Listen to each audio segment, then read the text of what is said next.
Bribes don't work. How are we supposed to get our kids to clean their rooms? I know it's a tough question, right? But we're going to talk about that today. Hi there, I'm Angela Brown, and this is Ask a House Cleaner. This is a show where you get to ask a house cleaning question, and I get to help you find an answer.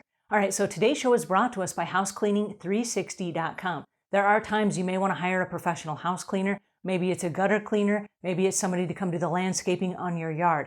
You can find those home service providers on housecleaning360.com. Now, if you are a home service provider and you have not listed your business, race over there. Run, don't walk, because there are all kinds of people that are using this service now to find home service providers, to hire them to come help them maintain and manage their home. All right, housecleaning360.com. All right, on to today's question, which is a super interesting concept. When bribes don't work, how do you get your kids to clean their room? All right, well, bribes are awesome because for a minute they do work. And you say, oh, if you clean your room, then I will give you 15 more minutes of playtime. Or if you clean your room, then I will let you have a cell phone or whatever. And so bribes are awesome for a minute and then they wear down. You can only give your kids so much stuff. And then it turns to threats. If you don't clean your room, I'm going to take your dessert away for dinner. If you don't clean your room, I'm going to take your smartphone away. If you don't clean your room, no game time for you, right? And so as parents, we get really frustrated trying to manage and manipulate our kids into cleaning their rooms. So what I'm here to share with you today is that bribes don't work, and neither do threats. And so what I'd like to instill in you is the concept of responsibility. So if you live in a house, and kids live in our house, and so they are moving, living, growing members of the family, and they're part of the family community. Therefore, they have responsibilities just like everyone else. Now, as parents, you know how tough it is to get your kids to clean their room, right? And so a lot of parents fall into this trap where they say, oh, it's so much easier if I don't fight with my kid and I just go clean the room myself. Yes, that's true. Except what you're doing then is enabling your kid not to clean their room. Then as your kid grows up, they have no sense of responsibility whatsoever, and they don't know how to participate as part of a community. A family is a community. And by everyone having specific responsibilities and everyone being held accountable for their specific responsibilities, that teaches them to be an active member of a community so that when they grow out into the real world, they are able to function in society by having real world type of jobs and knowing what they're supposed to do. Now, lots of house cleaners that I get to work with every day have never been taught how to clean their room or how to clean the house. And so they're really surprised, like, hey, I want to do this as a business. I have no idea where to start. My mother never taught me how to clean the house. Oh no, she didn't? That's so sad, because she had every opportunity and she probably spent her whole life cleaning your room for you when it was extra work for her. Okay, so what I would like to encourage you is this.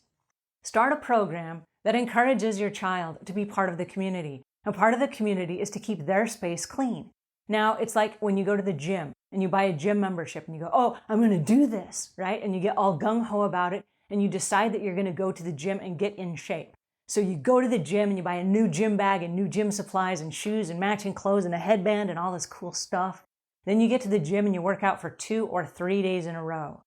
And then you're like, oh, my body hurts so bad. I'm aching. I'm falling apart. And then you decide for one day you're not going to follow the plan. And then all of a sudden you fall off the wagon, and then a week passes, and then 2 weeks pass, and then 3 weeks pass, and then you have this gym bag that starts collecting dust because you never went back to the gym.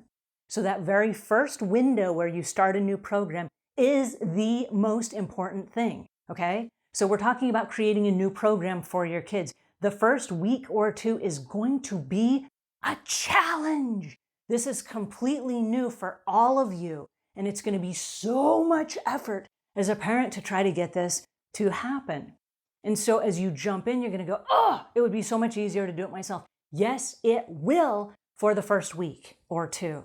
Once you get past that hurdle and now it's just expected, then people start falling into the routine, right? They start participating and doing what you do in a community. Now, I look out my window in the morning, and every single morning there's this teenage kid that goes to school. There is nobody chasing him down the street. There's nobody beating a bat over his head going, you must go to school. He's going to school because that's part of the routine. He knows that every day at a certain time he gets up, he gets dressed, he has his breakfast, he packs his lunch, and he goes to school. That's what he does. So cleaning the room is the same thing, right? You create a system, then you create a routine around it. Now, I'm going to encourage you this. Kids need to know how to clean their room. So as a parent, you get to show them. You say it would be easier to do it myself, then show them how to do it. And maybe spend every day showing them how to do it. And then create an inspection list. And I don't want to get like all, oh, that's so formal. It is formal. And when we as professional house cleaners go to your house, we bring our own checklists to keep us on track. So if you have a checklist and your kid has a checklist, it keeps them on track. Here's what I expect from you. You're creating boundaries up front. Here's what I expect from you. Here's what I'm going to inspect. And then teach your kid how to clean their room, teach them how to inspect their own work, and then you're going to come in and you're going to inspect it after that. And you can add a motivator on there like, no dinner until I inspect your room. And so you do the same cleaning every day at the same time. And you create that as part of the family routine. So the kid knows, oh, hey, I'm going to have to clean my bedroom this morning or before I go to school. And so therefore, I will just put my clothes away as I take them off. I put the pajamas away, I take my clothes, I put them on. When I get home from school, I take the clothes off, I put my play clothes on, I hang up the school clothes or I put them in the hamper. These are little things they can do every single day. Then what happens is when it comes time for the inspection before dinner, you come in and everything's already pieced together. The kids learn really quickly this is going to be inspected, so I might as well do it right now as I go, save myself some time later on. Once the kids know what the rules are, it's amazing how kids love structure. And so when you teach them a routine and it's part of every single day, the kids will fall into the routine. And like I said, it's going to take a week or two to create this new routine. And once you've created it, the most magical thing happens. It happens every day, every year, for the rest of their life. And then as they grow up to become adults, they teach their kids the same routine. Yay! Everyone wins. It's so amazing, right? But if you are starting all over every day from scratch, and you're like, go in and clean your room, and your kid doesn't know what that means, and there's no accountability system, and there's no checklist, and there's no reward, or there's no punishment, or there's no system or formula or routine, or whatever, your kids don't know what they're supposed to do. So every day you're starting something from scratch, and your kid is trying to figure out from scratch what's going on. And it's like that first weird 2 or 3 days of going to the gym at the beginning of a new training program, where it's kind of clunky and you kind of know what you're doing and you kind of don't, and then you don't go for a couple weeks, then you try it again. You never get in the groove. So what we're talking about, bribes don't work, threats don't work, but the groove works. When you create the system, the groove works. And we live by systems. When things are in a routine, there's no questioning. There's no nagging. There's no nitpicking. There's no harping on your kid to keep go cleaning your room, because it's part of the system. It's what you all do every day. And all of you have responsibilities inside the community of your family. Anyway, so bribes don't work. So you're right. You're absolutely right that bribes don't work, and neither do threats. They work for a minute or two and then they stop. So stop with the fighting with your kids and the endless years of go clean your room.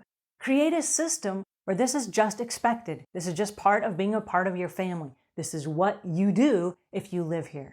And I promise you this, everyone will get along so much better, and everyone will appreciate the time and energy that it takes to create the system and get it off the ground.